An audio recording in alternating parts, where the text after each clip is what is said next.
Hello and welcome, my dear friend. There's something I need you to know, and I won't wait until you're ready to hear it, because in a deeper way, you already are. God is proud of you. Not because you followed the rules perfectly, not because you stayed calm when you were supposed to scream, not even because you kept faith when everything tried to bury it. God is proud of you because you kept becoming, even when everything around you told you it would be easier to just stop. And maybe you didn't always hear that in the past. Maybe nobody said it to you when you were younger, when you did the right thing with shaking hands, when you gave away your last bit of strength and still didn't receive what you needed. Maybe no one noticed when you quietly chose love, in a moment when revenge would have made far more noise. But heaven did. That's the part you need to sit with today. Nothing good you've done has gone unseen. You've been walking with a spiritual integrity that doesn't beg for applause. You've been breaking cycles, clearing bloodlines, holding peace in places where anger was the only language. You've made healing decisions without any guarantee of reward. And every time you did, you built something eternal. You see, God isn't impressed by appearances. You don't win divine favor by performing your pain correctly. That's not what this is. That's not who you are. You're not being recognized for suffering quietly. You're being honored for rising truthfully, for being real in your storms, for not abandoning your light to fit into rooms that mistook your humility for weakness, for feeling everything and still returning to love, not the emotion, but the choice. You have no idea how rare that is. There's a sacred kind of power in someone who can walk through fire without becoming what burned them.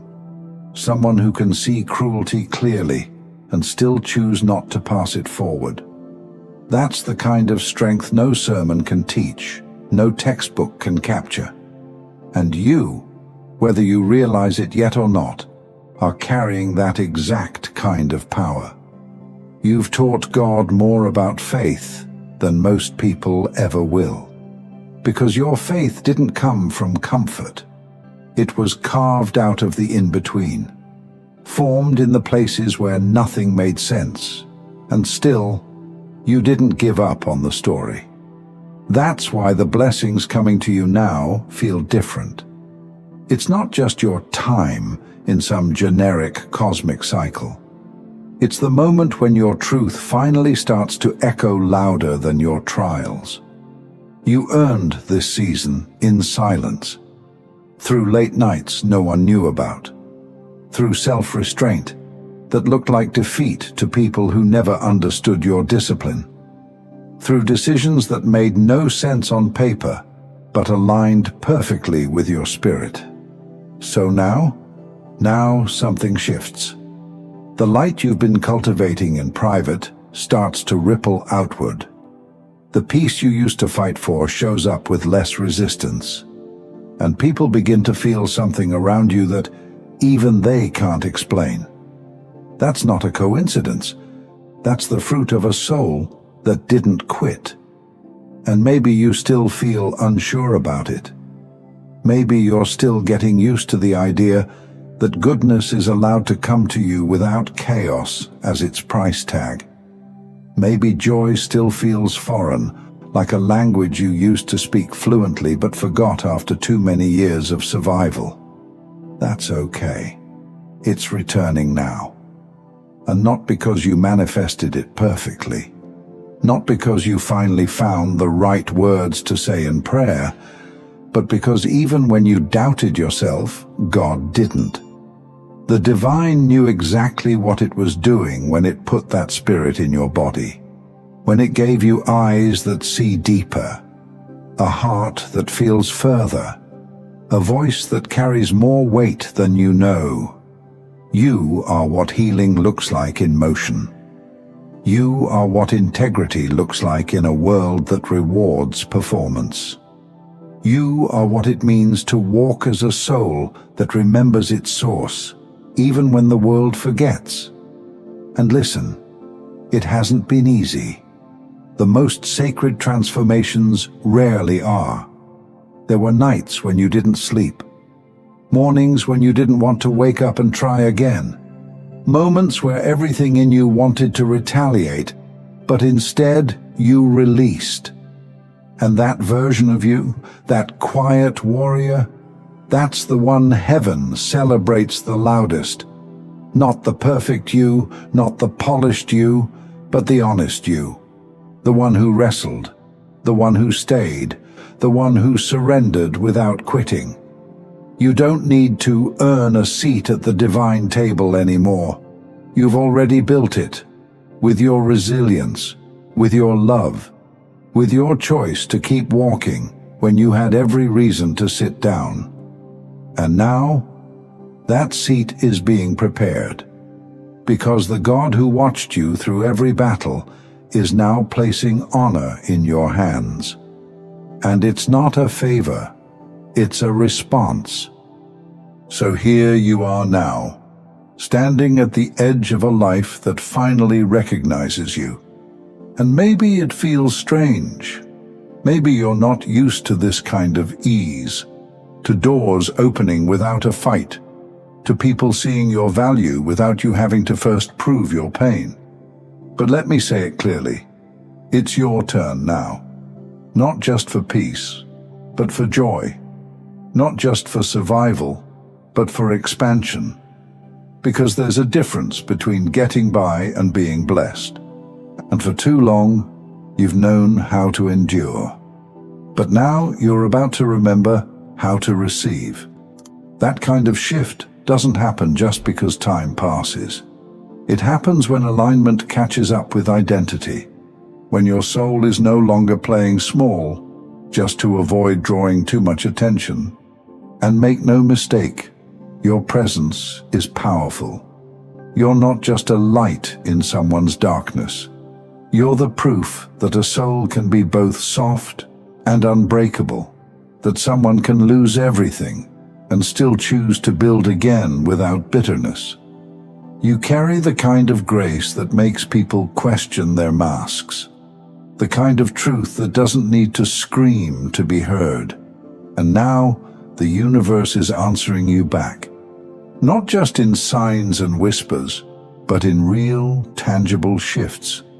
Opportunities that find you without effort, relationships that don't exhaust you just to feel seen. Paths that once felt blocked beginning to clear in front of you, not because it's finally easy, but because you've become ready. You didn't skip steps to get here. You lived every inch of this story. And don't let anyone make you feel like you have to explain that. You don't have to recount your scars for them to respect your strength. You don't owe anyone your journey just to validate your destination. Let them wonder. Let them question how you got here. God saw it all. God kept count when no one else could. You were seen in every silent prayer, in every moment of restraint, in every quiet decision to not go back to the version of you that begged for crumbs when you were born to command the feast. You've grown in a way that no algorithm can capture, no camera can show. You've expanded in your core. And from this point forward, the world is going to feel different, not because it changed, but because you did. Your discernment is sharper now. You don't entertain what drains you. You don't chase what confuses you.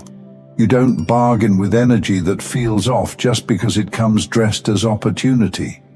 You've learned what peace actually feels like, and that's why you no longer tolerate the chaos that used to feel normal. You're not above anyone. You just stop shrinking beneath yourself.